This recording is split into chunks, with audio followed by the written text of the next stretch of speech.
92.7 big FM पर आप सुन रहे हैं यादों का edit box with Nilesh Mishra season 3। दोस्तों, 2 साल के बड़े खूबसूरत रिश्ते के बाद हम इस रिश्ते को और आगे बढ़ा रहे हैं नए नए रंगों के साथ। जो कहानियां मैं सुनाता हूं वो लिखी होती हैं मेरी मंडली ने। जी हाँ, एक राइटर्स की मंडली है जिसको मैं ट्रेन करता हूं, जो बम्बई और भारत के कई और हिस्सों में रहते हैं। मैं उनकी मदद करता हूं बेहतर से बेहतर कहानियां लिखने में और फिर उन्हीं कहानियों को आपके सामने पेश करता हूं। दोस्तों, आज मैं आपको सुना रहा हूं कंचन पंत की लिखी कहानी काठ की कोठी।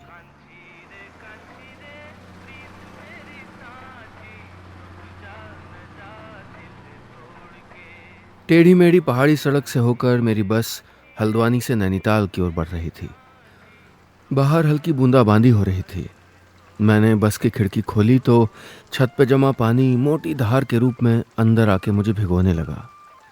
दाजू, खिड़की बंद कर दो, बारिश यहाँ तक आ रही है, मेरी बगल वाली सीट पे बैठे 25-26 साल के लड़के ने कहा तो मैंने खिड़की बंद कर दी। हालांकि पहाड़ी रास्तों में बस के खिड़की दरवाजे बंद करके चलने में मुझको घुटन होती है, पर आज घुटन की वजह कुछ और ही थी।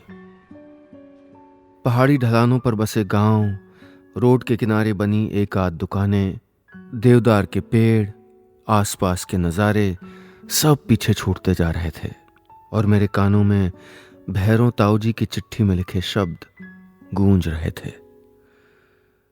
चिरंजीवी देवेंद्र, शुभाशीष, यत्र कुशलम तत्रास्तु। आयुष्मती विभा से तुम्हारे हालचाल ज्ञात हुए। जानकर प्रसन्नता हुई कि इन वर्षों में तुमने बहुत तरक्की कर ली है। तुम्हारे पिताजी जीवित होते तो बहुत आनंदित होते।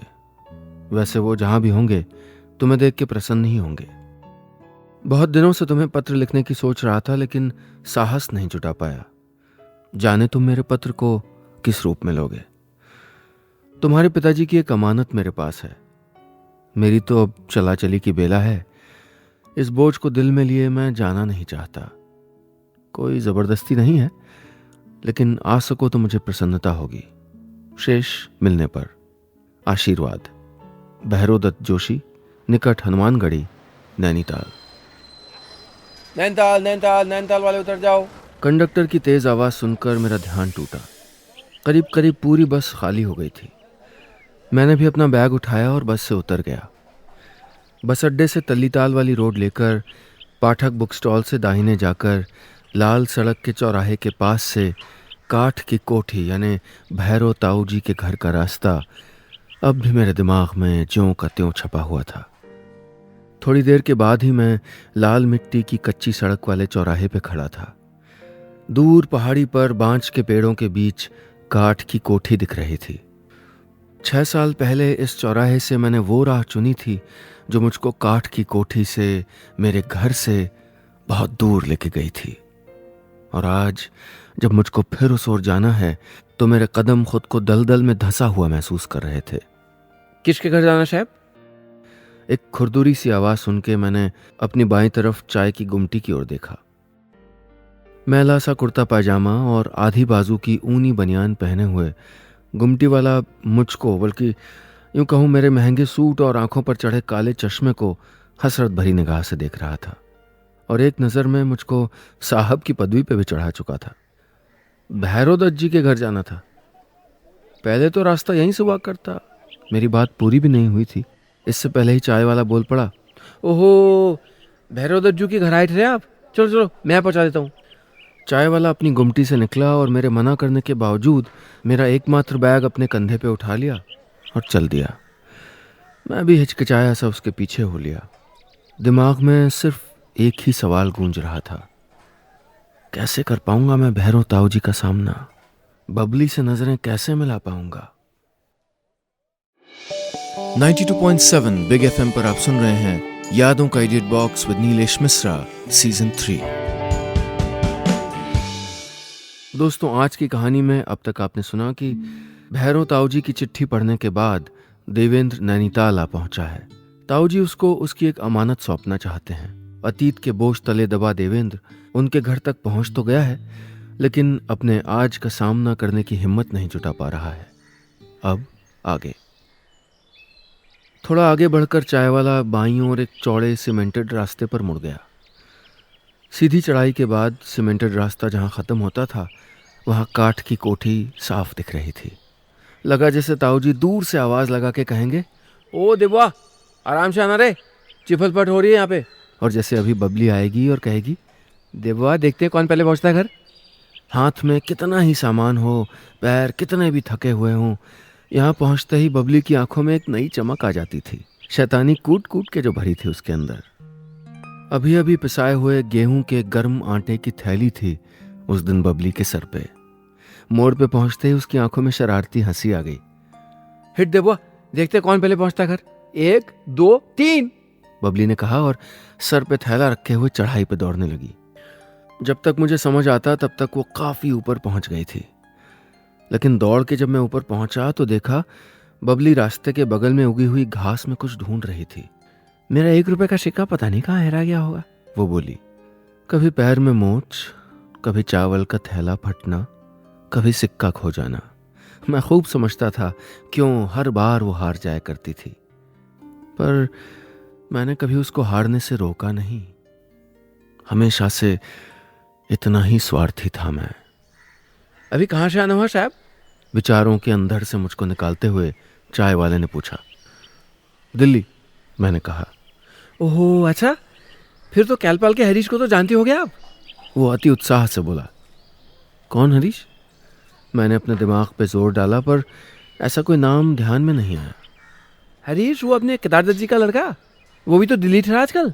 चाय वाला इस अंदाज में बोला जैसे दिल्ली कोई बड़ा शहर नहीं, उसके नैनीताल का छोटा सा मोहल्ला हो और जैसे वहाँ रहने वाला हर आदमी एक दूसरे को जानता हो।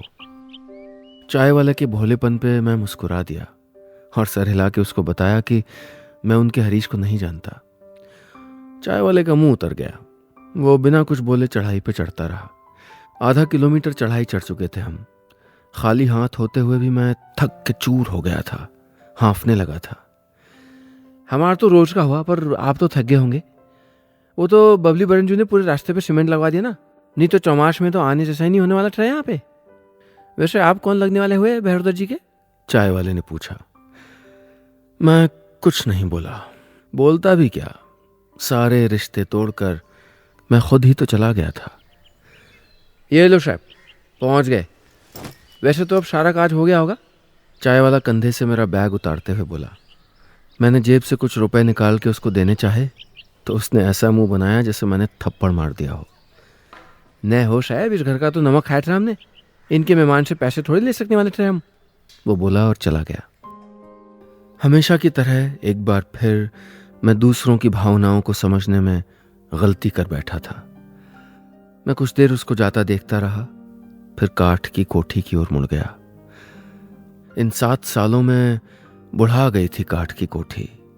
उसका दलान थोड़ा और जर्जर हो गया था। दरवाजे का एक कोना दीमक थोड़ा और खा चुकी थी। कुछ अजनबी झाड़ झंकार भी पीछे की दीवार पे कब्जा जमाने की कोशिश कर रहे थे। फिर भी कितना अपनापन था यहाँ। लगा जैसे घर लौट आया हूं। भोपाल दा मैं पंडित जी से मिलके आती हूँ, हाँ? तुम खाना खा लेना।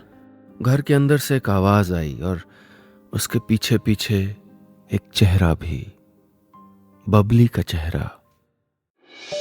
92.7 बिग एफएम पर आप सुन रहे हैं यादों का edit box with Nilesh Mishra, season 3। दोस्तों, आज की कहानी में अब तक आपने सुना नैनीताल में भैरव ताऊजी के घर पहुंचने के बाद देवेंद्र बबली के साथ बिताए हुए दिनों, उसकी शरारतों, पुरानी यादों में खोया हुआ था। और अब 7 साल बाद खुद बबली उसके सामने खड़ी है। अब आगे। कॉटन की कलफ लगी साड़ी, सलीके से पिनअप किया हुआ पल्लू, जूड़े में कसे बाल। लेकिन उसके चेहरे में मैं 9 साल की उसी बबली को देख रहा था, पैरों तक लंबी झंगोले जैसी फ्रॉक पहने हुए, लाल रिबन से चोटी गूंथे हुए, पैर पटक के, आंसू बहा के, जिद करते हुए। देवो जा सकता है तो मैं क्यों नहीं जा सकती दिल्ली? मेरे तो क्लास में उससे ज्यादा नंबर आते हैं। वो रो रो के अपने पिताजी यानी भैरव ताऊजी से कह रही थी। बब्बू बेटा, देवेंद्र अपनी नानी के घर रह के पढ़ेगा, तू वहां कैसे जा सकती है? अब जिद मत कर, नहीं तो गोलू देवता नाराज हो जाएंगे। गोलू देवता के नाराज होने की बात सुनकर चुप हो गई थी बबली। गोलू देवता नाराज हो गए थे, इसलिए उन्होंने पहले उसकी माँ, फिर देबुआ के माँ पिताजी को अपने पास बुला लिया था। ताऊ जी ने उससे ये बात इतनी बार कही थी कि बबली के लिए ये शब्द पत्थर की लकीर बन गए थे। इसलिए जब भी बाजार की तरफ जाती, गोलू देवता के मंदिर में हाथ जोड़ के 1 रुपया जरूर चढ़ा देती थी। पागल कहीं की। मैं सोच में गोते लगाता ही रहता अगर बबली की धीर गंभीर आवाज ने मेरा ध्यान न तोड़ दिया होता। यस, किससे मिलना है आपको? बबली ने भी मुझको नहीं पहचाना था शायद। वो मैं देवेंद्र, जानती हूं, पर मिलना किससे? वो बोली। वो पहचान गई थी मुझको, लेकिन पहचान का कोई निशान उसके चेहरे पे नहीं था। अजनबियों से भी ज्यादा अजनबी हो गया था मैं उसके लिए। ताऊ जी हैं घर पे? मैंने हिचकिचा के पूछा। नहीं। उसकी आवाज थोड़ा कंपकपाई, लेकिन तुरंत ही उसने खुद को संभाल लिया। मैं फैसला नहीं कर पाया कि इस जवाब के बाद अब मुझे क्या करना चाहिए। वापस चले जाना चाहिए या यहीं बैठ के ताऊ जी के जागने का इंतजार करना चाहिए। मैंने असमंजस में उसकी ओर देखा। अपने अंदर के तूफान की हवा भी नहीं लगने दे रही थी वो।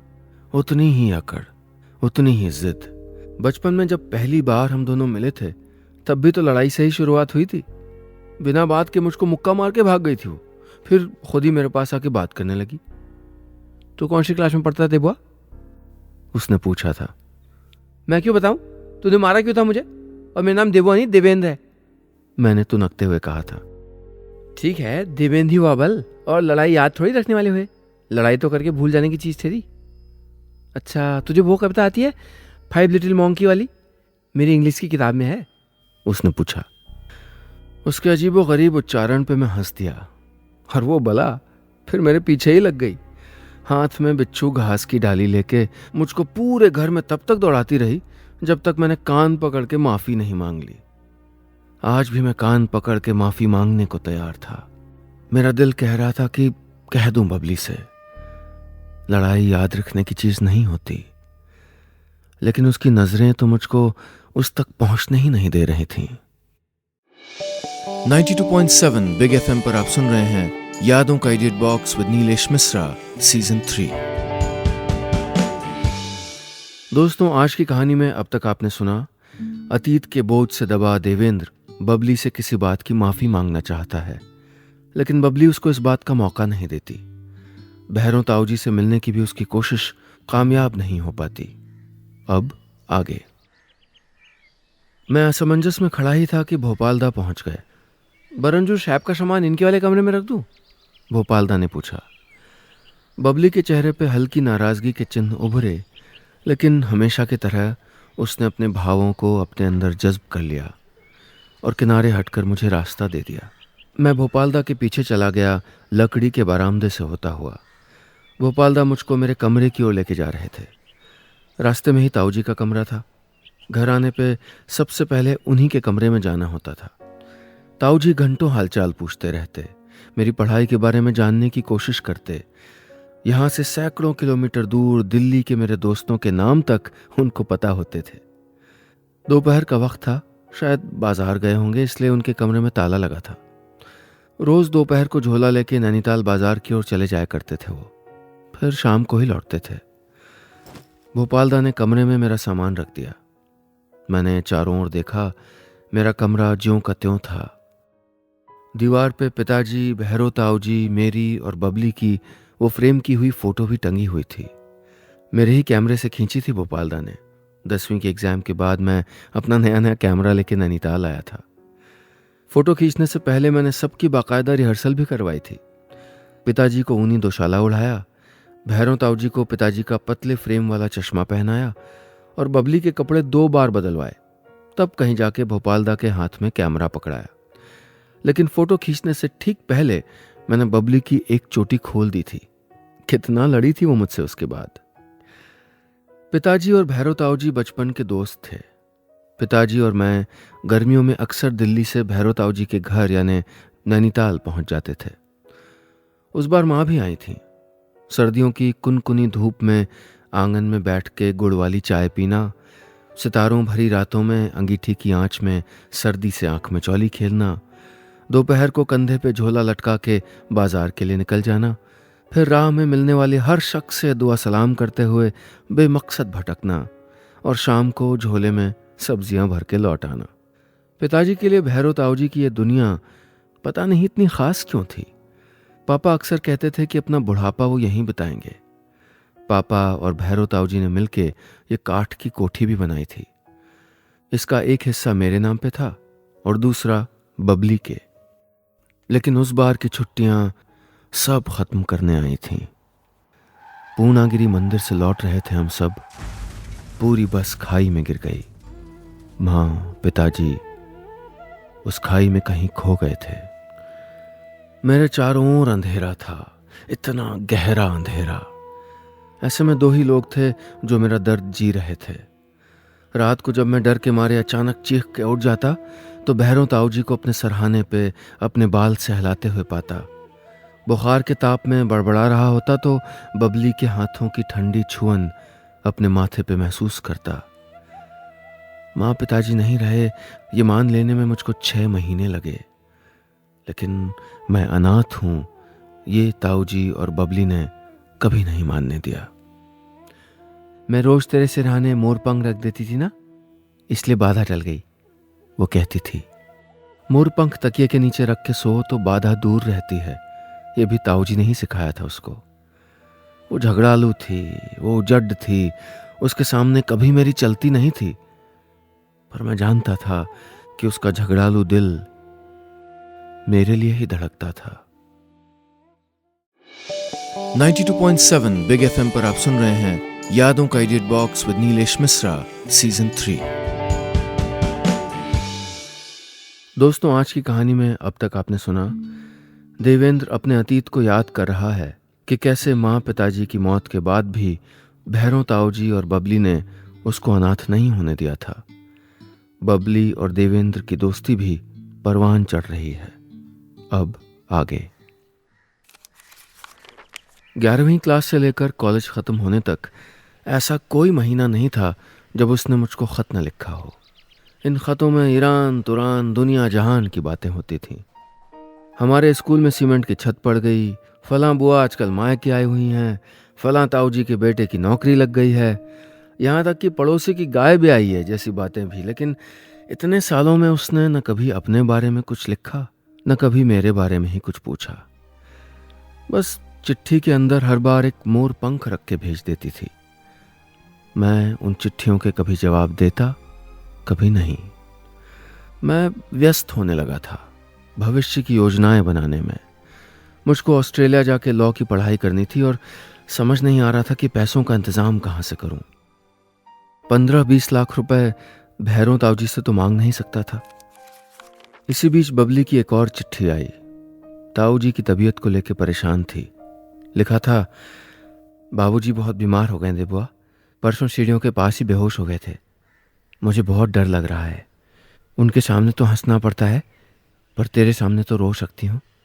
पर तू चिंता मत करना, मैं उनका खूब ध्यान रख रही हूँ। डॉक्टर साहब ने कहा है वो ठीक हो जाएंगे। तू खूब मन लगा के पढ़ना। हाँ। मैंने खत पढ़ा और एक बार सोचा कि ताऊ जी का हालचाल पूछाऊं। फिर ऑस्ट्रेलिया जाने के लिए पैसों का इंतजाम भी तो करना था।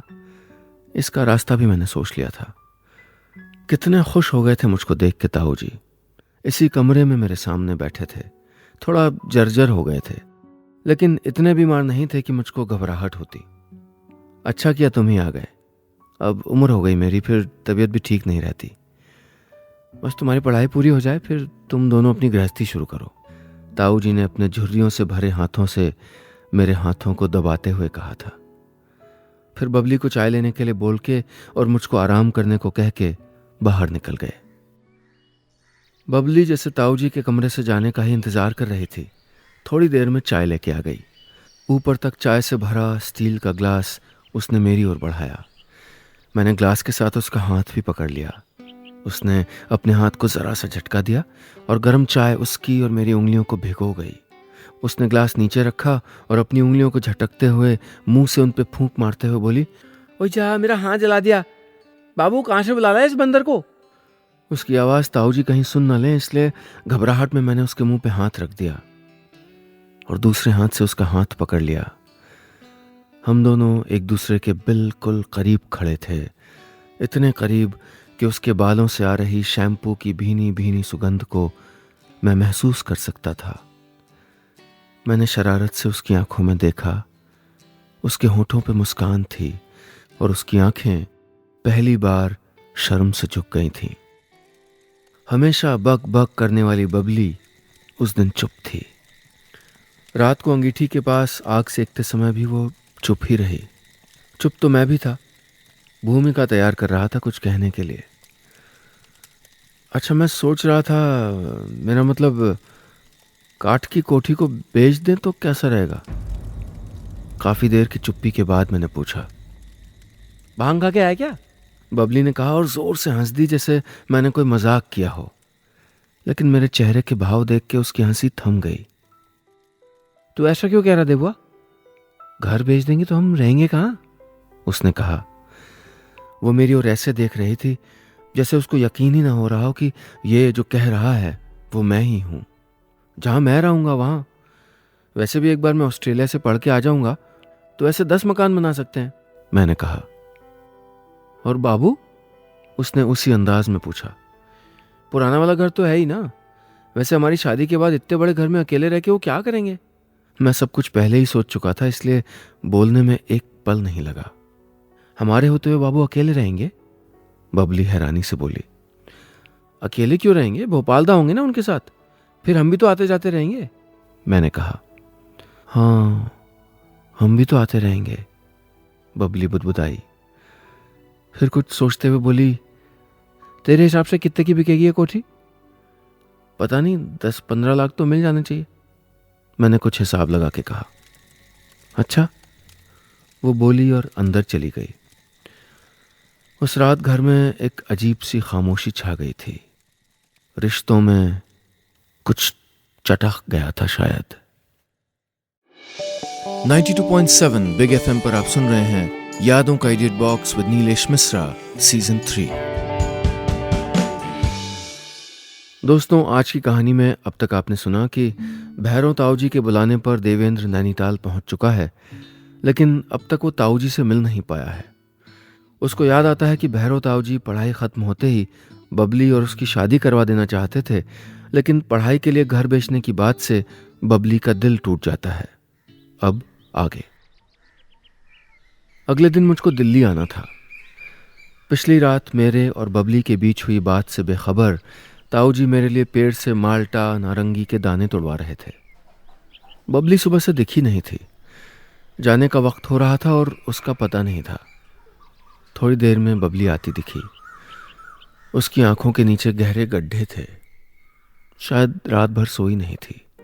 उसने मेरा हाथ पकड़ा और खींचती हुई अंदर ले गई। एक पैकेट मेरे हाथ में पकड़ाती हुई बोली, गिन ले, पूरे 14,90,000 रुपए हैं। फिर कान के बुंदे निकालकर मेरे हाथ में रखे और कहा, ये 10,000 के, 22 कैरेट के हैं, इसलिए यहाँ की सुनार ने खरीदे नहीं, दिल्ली में बिक जाएंगे। मैं हैरानी से उसका चेहरा देख रहा था। मैं कुछ कहता इससे पहले वो बोली, आपके हाथ जोड़ती हूँ, अब बाबू से कभी ये घर बेचने की बात मत कीजिएगा। उन्होंने हमेशा आपको अपना बेटा समझा है। उन्हें यह पता लगेगा तो उनका दिल टूट जाएगा। अब आप जाइए यहाँ से। बबली का यह अंदाज मेरे लिए नितांत अपरिचित था, पर ये रुपए कहाँ से? मेरी जिम्मेदारियों से मुंह फेरने के बाद मुझसे कुछ भी पूछने का हक आपने खो दिया है, बबली ने कहा और चली गई। मैं अपराध बोध में वहीं खड़ा रहा तब तक जब तक ताऊ जी मुझको बुलाने नहीं आए। मेरी गाड़ी का समय हो रहा था। मैंने चलते चलते कई बार मुड़ के देखा। शायद झरोखे से छुप के बबली झांक रही हो, या शायद पीछे के रास्ते मुझसे पहले लाल चौक पहुंच गई हो, या रोडवेज की बस में मेरे लिए खिड़की वाली सीट पे कब्जा करके बैठी हो। पर ऐसा कुछ नहीं हुआ। दिल्ली पहुंचने के बाद भी मैं महीनों इंतजार करता रहा कि वो खत लिखेगी, पर बबली ने कोई खत नहीं लिखा। बबली के दिए 15 लाख रुपयों से मैंने ऑस्ट्रेलिया की यूनिवर्सिटी में दाखिला ले लिया। तब नहीं समझ पाया था कि इन रुपयों के बोझ से मेरी अंतरात्मा कितनी दब गई है। माफ़ी मांगने के कितने मौके थे मेरे पास, सिर्फ एक फ़ोन ही तो करना था, लेकिन अहम ने हर बार मुझको रोक लिया। पर आज नहीं, आज तो मैं ताऊ जी और बबली के इतने करीब था, अब कोई अहम नहीं था, सिर्फ पश्चाताप था। दरवाजे पे दस्तक हुई तो मैं पलटा। साड़ी के ऊपर शॉल पहने बबली अंदर दाखिल हुई। सर्दी है, खिड़की बंद कर लीजिए, वो बोली। आई एम सॉरी बबली, कितनी बार सोचा कि आके माफ़ी मांग लूं, पर कभी हिम्मत नहीं जुटा पाया। लगता था तुमको जवाब कैसे दूंगा, ताऊ जी का सामना कैसे करूंगा। आज बड़ी मुश्किल से हिम्मत जुटा पाया हूं। आई स्वेयर मैं ताऊ जी के पैर पकड़ के अपनी सारी गलतियां सुधार लूंगा। बस तुम मुझको माफ कर दो। मैं एक पल में सब कह गया। बबली ने एक गहरी सांस ली। उसकी आंखों में तूफान उतर आया, पर जिद्दी थी वो, तुरंत खुद पे काबू पा लिया। बोली, बाबू अब नहीं रह देवेन, तुम्हें चिट्ठी भेजने के अगले ही दिन इस बार भी तुमने देर कर दी, पर इट्स ओके। उन्होंने तुमको कभी दोषी माना ही नहीं था और मैंने तुमको माफ कर दिया है, बबली बोली। मुझे लगा मेरी आंखों के सामने फिर अंधेरा छाने लगा है। अपने लड़खड़ाते कदमों को संभालने के लिए मैंने खिड़की की रेलिंग को थाम लिया। बबली के होंठ भी थोड़ा थरथराए, लेकिन वो तुरंत संभल गई। बोली, बस एक बोझ है जो जाने के पहले पिताजी मुझ पे डाल गए थे। ये घर छोड़ने के पहले वो बोझ उतारना चाहती हूँ। उसने शॉल के अंदर से एक फाइल बाहर निकाली। काठ की कोठी के पेपर थे। कोठी मेरे नाम कर दी गई थी। बबली चली गई। मैं झिलमिलाई आंखों से उसको दूर जाते देख रहा था। आज पहली बार अनाथ हो गया था। और फाइल के पन्ने मेरे हाथों में पागलों की तरह फड़फड़ा रहे थे। बस इतनी सी थी ये कहानी।